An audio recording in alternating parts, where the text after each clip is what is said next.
FBI? Yes, ma'am. Please step aside. You just stop right there. We have a search and seizure warrant, ma'am. Please step aside. What's this all about? We're being investigated on suspicion of bank fraud, theft, and embezzlement of church funds. We're here to confiscate any computers, disks, files, or any paperwork we deem relevant to the investigation. But we weren't the ones who were. I'm going to ask you to please step outside. Now. Let's just let these folks do their job. Let's go.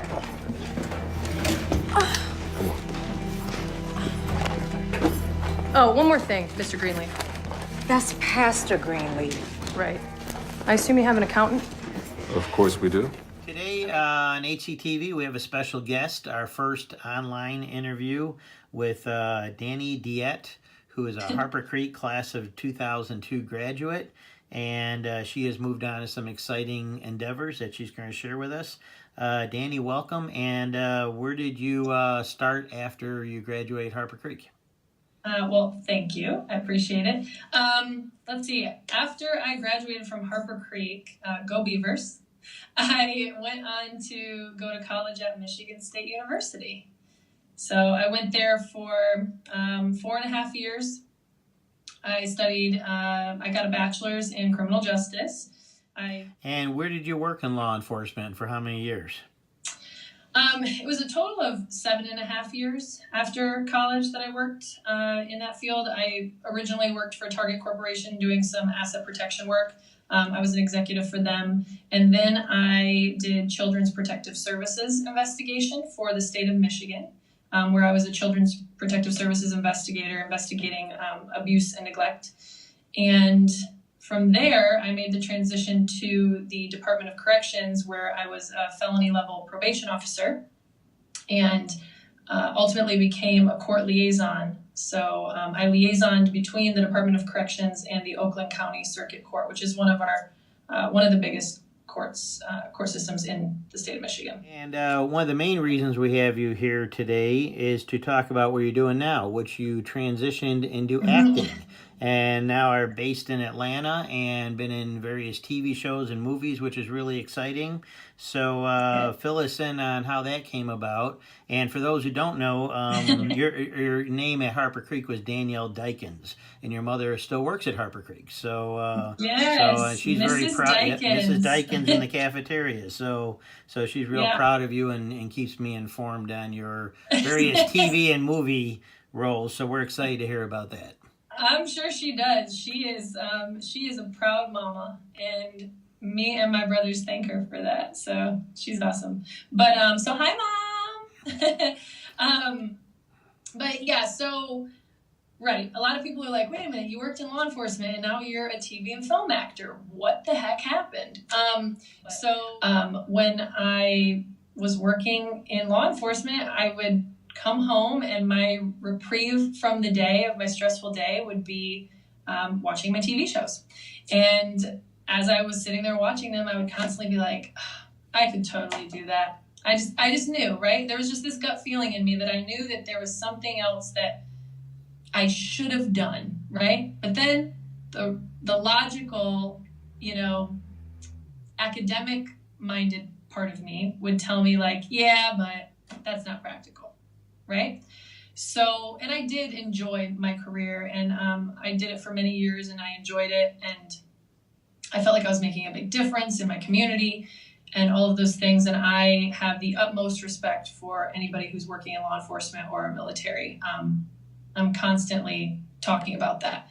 And coincidentally, the roles that I'm playing are law enforcement type of roles often. So in 2018, I booked 7 TV shows, and in all but one, I was either a cop, a detective, a county sheriff, an FBI agent, or something along those lines. And in the one that I wasn't a cop, I was a paramedic. So it's like all service industry stuff.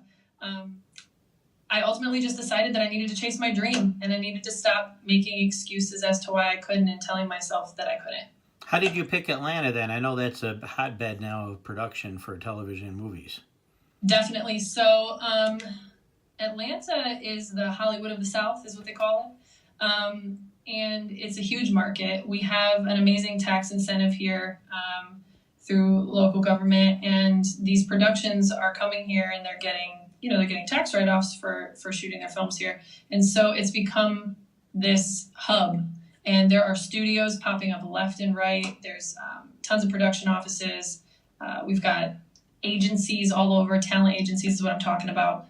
And now we are getting swarmed with actors and directors and everybody who's moving up. They're taking all their stuff up in LA and New York, and they're moving to Atlanta. Now, what's some of your more recent roles that we may be able to see you either upcoming or maybe ones that have been on recently we might still be able to find somewhere?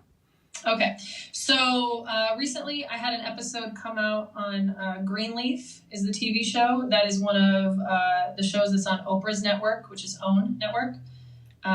And I was in season 3, episode 11, and I am playing FBI agent Crenshaw. You'll see me come in and handle some business and take off.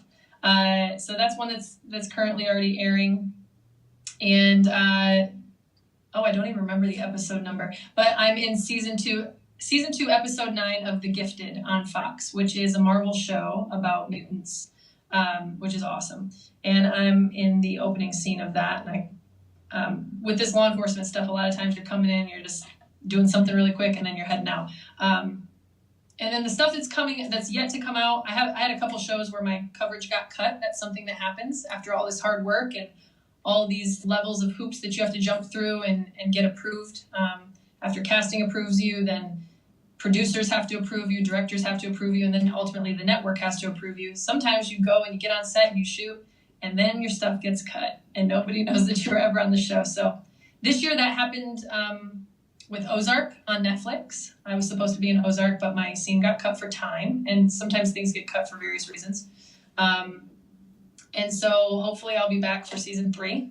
And I also got to work with Catherine Zeta-Jones on a new Facebook Watch show called Queen America. And my coverage got cut. You definitely see the backside of me and you hear my voice, but the camera stays on Catherine the whole time. She was an absolute doll to work with. She was so sweet. But things that are still coming up, if the editors are in my favor, are a new show on BET called Boomerang. I just did a Michael B. Jordan show on Netflix that'll be coming out later this year called Raising Dion. And I will also be in season 2 of Step Up High Water, which is a dance show on YouTube Red, which is in partnership with Lionsgate. What's some advice you might have for students who may want to go into law enforcement, acting, or just general advice for pursuing your dreams? There's a lot, but the main thing that I have to remind myself of regularly is to know that everything that I want is on the other side of my fear.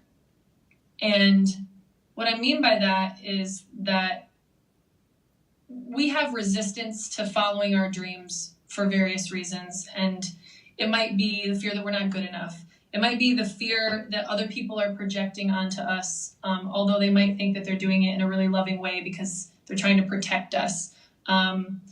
It might be fear that it's not going to work out and you're going to fail. And you are going to fail.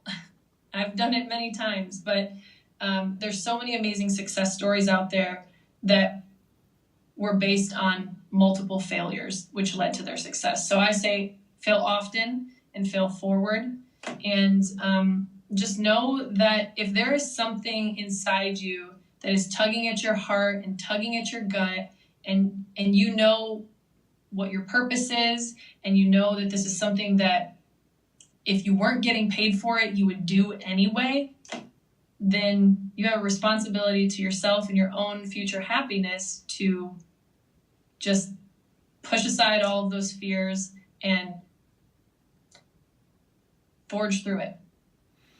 Well, thank you very much for sharing this exciting endeavors you're involved in, and we wish you nothing but the best of luck with your future shows, and keep us updated so we can keep following your roles in TV shows, and our students will look forward to hear what you had to say, and hopefully some others will follow in similar areas. So thank you again.